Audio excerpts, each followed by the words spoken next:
Hello everyone, welcome to online study YouTube channel. Online study YouTube চ্যানেলে আপনাদের সবাইকে এই ভিডিওতে স্বাগত। তো এই ভিডিওর মাধ্যমে একটি গুরুত্বপূর্ণ বিষয় কিন্তু আলোচনা করব। অর্থাৎ আপনি ভাবুন যে আপনি 10 বছর ধরে একটি কন্ট্রাকচুয়াল কাজের সাথে যুক্ত আছেন এবং আপনি ভাবছেন বা আপনি এই আশাতে আছেন যে এই যে কন্ট্রাকচুয়াল চাকরিটি আপনি করছেন সেটা হয়তো কোনো একদিন পার্মানেন্ট হয়ে যাবে। কিন্তু হঠাৎ একদিন আপনি খবর পেলেন যে আপনার এই কন্ট্রাকচুয়াল চাকরিটি আর নাই, অর্থাৎ এটা পার্মানেন্ট নয়, স্থায়ী নয়, আপনাকে যে কোনো দিন এই চাকরি থেকে বরখাস্ত করা হতে পারে। এরকম খবর আপনি কিন্তু পেলেন এক সময়। আর এই পুরো বিষয়টাকে কেন্দ্র করে সুপ্রিম কোর্ট অফ ইন্ডিয়া একটা বিশেষ বা ঐতিহাসিক রায় দিয়েছে এবং সেই রায়ের ফলে লক্ষ লক্ষ চাকরি প্রার্থী ভবিষ্যৎ কিন্তু বদলে দিতে পারে।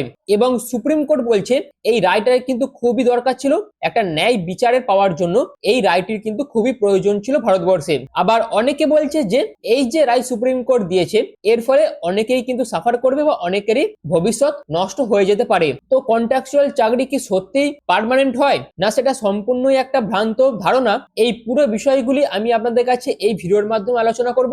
এবং সুপ্রিম কোর্ট অফ ইন্ডিয়ার তরফ থেকে একটি ইম্পর্টেন্ট জাজমেন্ট কিন্তু আমরা এই ভিডিওর মাধ্যমে আলোচনা করব এবং একটি কেস নিয়েও আপনাদের কাছে বিস্তারিতভাবে আলোচনা করব, যে কেসটা ভবিষ্যতের বিভিন্ন চাকরি প্রার্থীদের যে আশা আকাঙ্ক্ষা সেটা কিন্তু সম্পূর্ণরূপে বদলে দিতে পারে। তো সম্পূর্ণ ডিটেলস কিন্তু থাকবে এই ভিডিওর মাধ্যমে।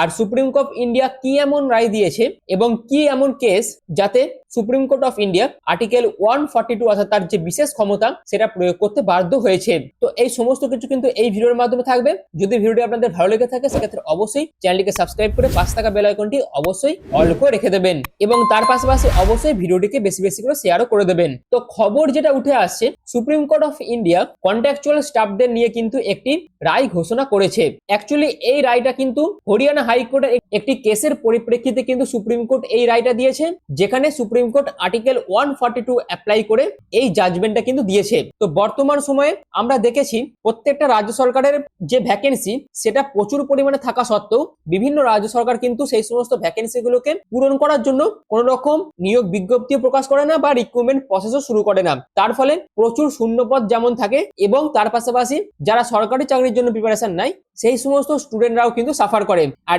এর ফলে কি হয় না, যে একটি স্টুডেন্ট ভাবছিল কোনো একটি সরকারি পার্মানেন্ট পোস্টে সে কাজ করবে বা চাকরিটি করবে, সেটা যখন সে পাচ্ছে না বা সে সুযোগ যখন সে পাচ্ছে না, সে তখন কি করছে না সরকারের আন্ডারে যে কন্ট্রাকচুয়াল যে জবগুলো আছে সে সেইগুলোকে টার্গেট করছে এবং সেই কন্ট্রাকচুয়াল জবে যুক্ত হচ্ছে।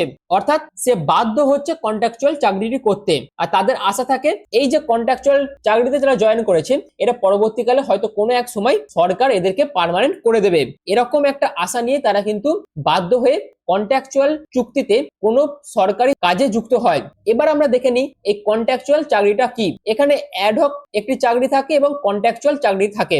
যেখানে অ্যাডহক চাকরিটি হচ্ছে অস্থায়ী এবং খুবই জরুরি ভিত্তিতে যে সমস্ত নিয়োগগুলি সরকার করে থাকে সেটা হচ্ছে অ্যাডহক চাকরি।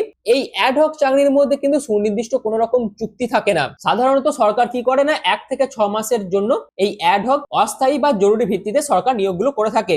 আর এই ধরনের চাকরির ক্ষেত্রে কিন্তু কোনো রকম পেনশন বা বোনাসের সুবিধা থাকে না। এবার আসে কন্ট্রাকচুয়াল চাকরি, যেখানে এই কন্ট্রাকচুয়াল প্রত্যেকটা চাকরি কিন্তু একটি নির্দিষ্ট মেয়াদের জন্য চুক্তিবদ্ধ থাকে এবং যে নোটিফিকেশন প্রকাশিত হয় সেখানে কিন্তু বেতন থেকে শুরু করে কন্ট্রাকচুয়াল চাকরির শর্তাবলী সবকটাই কিন্তু সমস্ত কিছু কিন্তু স্পষ্টভাবে উল্লেখ করা থাকে।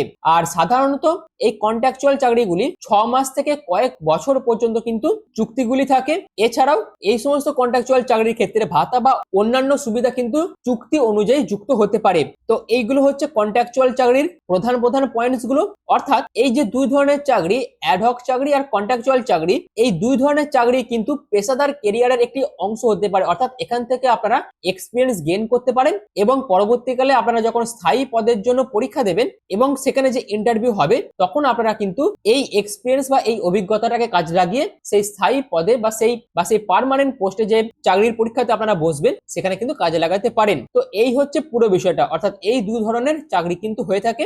এছাড়াও বর্তমানে সরকারি দপ্তরগুলিতে দেখা গেছে লাস্ট কয়েক বছরে প্রচুর পরিমাণে কন্ট্রাকচুয়াল জব কিন্তু হয়েছে। এবার সেই সমস্ত কন্ট্রাকচুয়াল চাকরিগুলিতে বেতনের পরিমাণও কিন্তু খুবই কম, কিন্তু কাজের প্রেসারও যথেষ্ট পরিমাণে বেশি। এবার আমরা যদি পশ্চিমবঙ্গ সরকারের একটি কন্ট্রাকচুয়াল জবের পরিসংখ্যান আপনাদের কাছে তুলে ধরি, সেখানে কিন্তু বিভিন্ন রকম ডিপার্টমেন্ট ওয়াইজ কিন্তু কন্ট্রাকচুয়াল জব দেওয়া হয়েছে, যেমন পিডব্লিউডি, স্বাস্থ্য দপ্তর, শিক্ষা দপ্তর, মিউনিসিপ্যালিটি এবং বিভিন্ন রকম স্কিমের আন্ডারে বিভিন্ন রকম কন্ট্রাকচুয়াল জবে নিয়োগ করা হয়েছে। অর্থাৎ পার্মানেন্ট পোস্টের জন্য নিয়োগ বিজ্ঞপ্তি বা কোনো রকম রিক্রুটমেন্ট প্রসেস না শুরু করে সেই সমস্ত ভ্যাকেন্সিগুলিতে প্রচুর পরিমাণে কন্ট্রাকচুয়াল জবে নিয়োগ করিয়েছে পশ্চিমবঙ্গ সরকার। যেখানে বর্তমানে পশ্চিমবঙ্গের মধ্যে টোটাল যে সমস্ত কন্ট্রাকচুয়াল জব আছে, ক্যাজুয়াল, তারপর স্কিম বেসড যে জবগুলো আছে, সেইগুলোতে কিন্তু প্রায় অ্যাপ্রক্সিমেটলি 2 থেকে 5 লক্ষ নিয়োগ কিন্তু হয়েছে।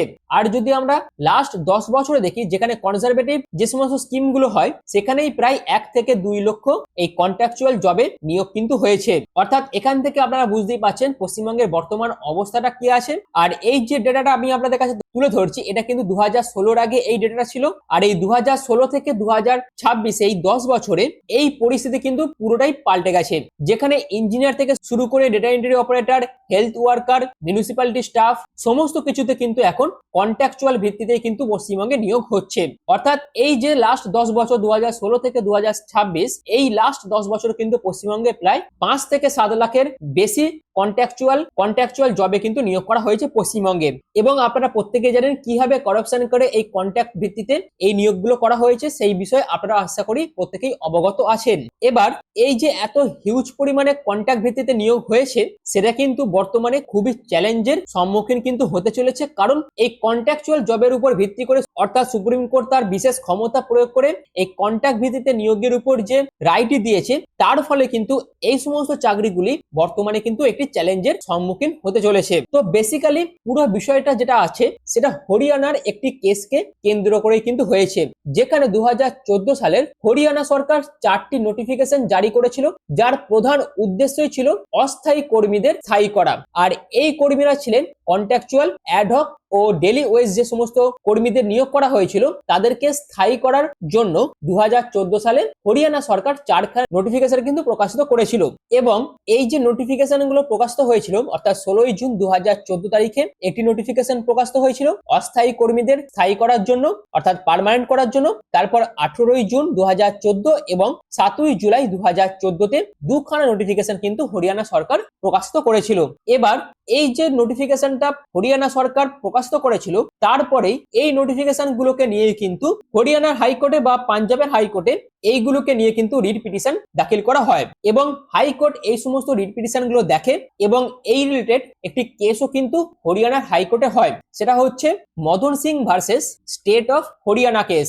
যেখানে 2018 সালে হাইকোর্ট রায় দেয় যে এই যে নোটিফিকেশন, এই নোটিফিকেশনকে বাতিল করে দেওয়ার জন্য হাইকোর্ট কিন্তু রায় দিয়েছিল। কারণ এই সমস্ত, এবং সেখানে রেফারেন্স হিসেবে দেওয়া হয়, এই নোটিফিকেশন গুলো কিন্তু উমা দেবী কেস নীতির বিরুদ্ধে ছিল বলে এই সমস্ত নোটিফিকেশন গুলিকে কিন্তু পাঞ্জাব ও হরিয়ানা হাইকোর্ট 2018 সালেই বাতিল করে দেয়। অর্থাৎ উমা দেবী কেসে কি বলা হয়েছিল, যে কোনো কন্ট্রাকচুয়াল জবে যদি কাউকে নিয়োগ করতে হয়, তার কিন্তু একটা সঠিক প্রক্রিয়া থাকতে হবে এবং তার জন্য পরীক্ষা হবে, ইন্টারভিউ ও নির্বাচন প্রক্রিয়া বাধ্যতামূলক থাকবে, আর কাউকে ইচ্ছা মতো চাকরি দেওয়া যাবে না। এই সমস্ত কথাগুলো কিন্তু বা এই সমস্ত নীতিগুলো কিন্তু উমা দেবী কেসের মধ্যে ইনক্লুড করা হয়েছিল। কিন্তু হরিয়ানা সরকার যে নোটিফিকেশন প্রকাশিত করেছিল, সেই প্রত্যেকটাই কিন্তু এই যে নীতি, এই নীতির বিরুদ্ধে ছিল বলে কিন্তু পাঞ্জাব ও হরিয়ানা হাইকোর্ট এই নোটিফিকেশনকে বাতিল করে দেয়। এবং হাইকোর্টের তরফ থেকে নির্দেশ দেওয়া হয় যে যে সমস্ত কন্ট্রাকচুয়াল কর্মীরা কাজ করছিল, তাদের সমস্ত চাকরি বাতিল করে দেওয়া হলো।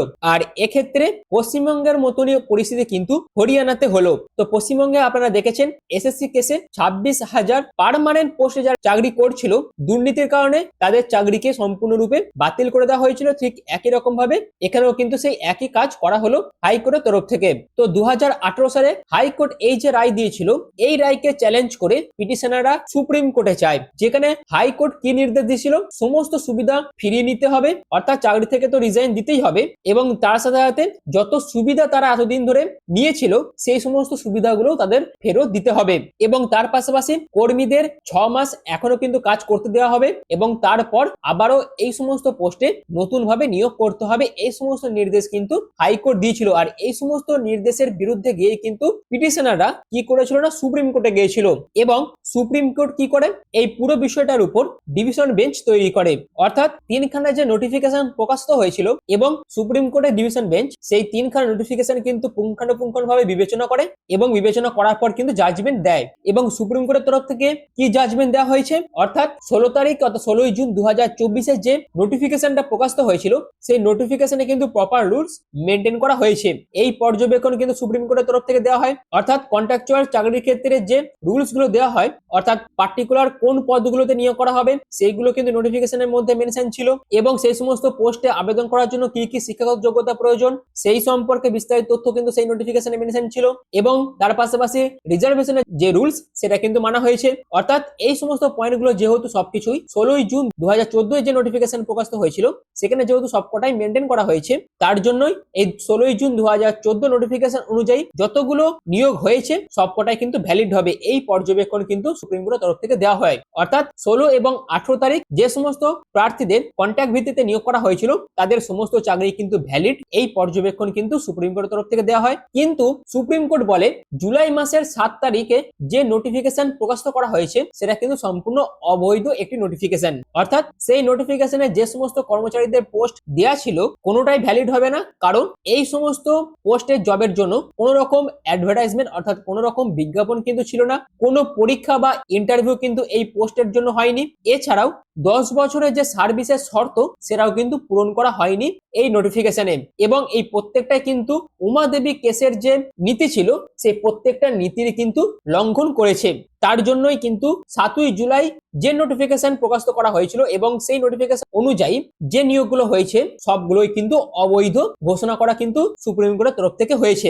আর এখানে যে পয়েন্টটা আছে অর্থাৎ 10 বছরের যে সার্ভিসের শর্ত, তো এই বিষয়টা হচ্ছে যে কোনো সরকারি চাকরির ক্ষেত্রে যদি কেউ অনেকদিন কন্ট্রাকচুয়াল ভিত্তিতে কাজ করে থাকে সেক্ষেত্রে অ্যাকর্ডিং টু রুলস তারা যদি 10 বছরের বেশি সেই সার্ভিসটা দিয়ে থাকে তাদের পরবর্তীকালে পার্মানেন্ট সার্ভিসের জন্য সে কিন্তু অ্যাপ্লাই করতে পারে। অর্থাৎ এই সমস্ত জবগুলো কিন্তু এই যে 10 ইয়ার্স এর শর্ত সেটাও কিন্তু পূর্ণ করেনি এবং এর পরবর্তীতে কর্মীদের সুরক্ষার জন্য সুপ্রিম কোর্ট কিন্তু আর্টিকেল 142 কিন্তু প্রয়োগ করেছে এবং এই আর্টিকেল 142 এর মাধ্যমে সুপ্রিম কোর্ট বলে দেয় যে সমস্ত কর্মচারীদের চাকরি চলে যাচ্ছে তাদের কিন্তু ইমিডিয়েটলি চাকরি থেকে সরানো যাবে না। অর্থাৎ তাদের যদি পসিবল হয় তাদেরকে সবচেয়ে লো স্কেলে কিন্তু নিয়োগ দিতে হবে।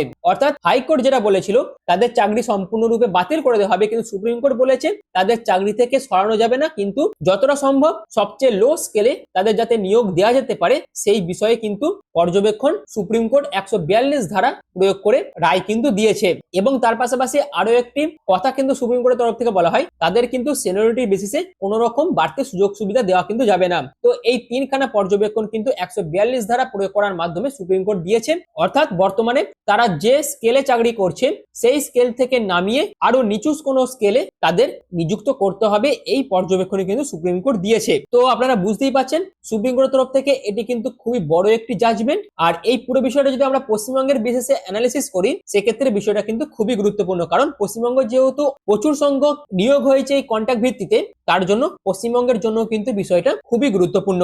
অর্থাৎ হাইকোর্ট যে রায় দিয়েছিল সমস্ত কন্ট্রাকচুয়াল ভিত্তিতে যে সমস্ত নিয়োগগুলো হয়েছে তাদের চাকরি আর বর্তমানে থাকবে না, তাদের চাকরি বাতিল করে দেওয়া হবে। এরকম রায় যদি পশ্চিমবঙ্গের ক্ষেত্রেও কলকাতা হাইকোর্টের তরফ থেকে যদি এরকম কোনো রায় দেওয়া হয় পরবর্তীকালে, অর্থাৎ পশ্চিমবঙ্গে যে 5 থেকে 7 লক্ষ বর্তমানে কন্ট্রাকচুয়াল নিয়োগ রাজ্য সরকার করেছে সেই সমস্ত কন্ট্রাকচুয়াল জবগুলিকে যদি পশ্চিমবঙ্গ হাইকোর্ট কোনোদিন বলে যে এই সমস্ত জবগুলি কোনোটাই সঠিক পদ্ধতি অবলম্বন করে করা হয়নি এবং এই সমস্ত জবগুলি সম্পূর্ণরূপে বাতিল করা ঘোষণা যদি কলকাতা হাইকোর্ট কোনোদিন করে সেক্ষেত্রে এই 5 থেকে 7 লক্ষ মানুষ কিন্তু চাকরি হারা হয়ে পড়বে। তো বর্তমানে যারা যারা পশ্চিমবঙ্গে কন্ট্রাকচুয়াল ভিত্তিতে কাজ করছে তাদের একটা হয়তো আশা ছিল পরবর্তীকালে 10 বছর কাজ করার পর হয়তো তারা যদি অ্যাপ্লাই করে তাদের একটা পার্মানেন্ট হয়ে যাওয়ার সম্ভাবনা যেহেতু থাকে তার জন্য বাধ্য হয়ে তারা কন্ট্রাকচুয়াল ভিত্তিতে বর্তমানে কাজ করছে, তাদের সেই কন্ট্রাকচুয়াল চাকরিটাও কিন্তু বর্তমানে একটি আশঙ্কা মতন পরিস্থিতি কিন্তু রয়েছে, যেটা আমরা এই হরিয়ানার বিষয়টা থেকে বুঝতে পারছি। তো এই পুরো বিষয়টা যদি আমরা পশ্চিমবঙ্গের দিক থেকে দেখি সেটা কিন্তু খুবই বিপদের একটি বিষয়, কারণ পশ্চিমবঙ্গের ম্যাক্সিমাম জবই কিন্তু কন্ট্রাকচুয়াল জব বর্তমানে, আর এটাকেই বন্ধ করা কিন্তু খুবই দরকার। অর্থাৎ যে ভ্যাকেন্সি গুলো রয়েছে সেইগুলোকে কন্ট্রাকচুয়াল ভিত্তিতে না নিয়োগ করে প্রতি বছর নিয়োগ বিজ্ঞপ্তি প্রকাশিত করে সেইগুলোতে যদি পার্মানেন্ট পোস্টে নিয়োগ করা হয়, সেই প্রচেষ্টায় কিন্তু নতুন যে সরকার আসবে তাকে কিন্তু নিতে হবে। আদারওয়াইজ এই যে সমস্যাটা রয়েছে এই সমস্যার কোন রকম সমাধান কিন্তু হবে না। তো এই ছিল পুরো বিষয়টা। বাদ বাকি সমস্ত আপডেট যা যা থাকবে আপনাদের কাছে প্রতিনিয়তই কিন্তু প্রোভাইড করার চেষ্টা করবো। আর যদি ভিডিওটি ভালো লেগে থাকে সেক্ষেত্রে অবশ্যই এই ধরনের বিভিন্ন গুরুত্বপূর্ণ ভিডিও পাওয়ার জন্য চ্যানেলকে সাবস্ক্রাইব করে পাশে থাকা বেল আইকনটি অল করে রেখে দেবেন, যাতে যে কোনো ধরনের ভিডিওর আপডেট সবার আগে পেয়ে যেতে পারেন তার জন্য। আর ভিডিওটি এখনের মতন এটুকুই। পুরো ভিডিওটি প্রথম থেকে শেষ পর্যন্ত দেখার জন্য আপনাদের প্রত্যেককে অসংখ্য ধন্যবাদ।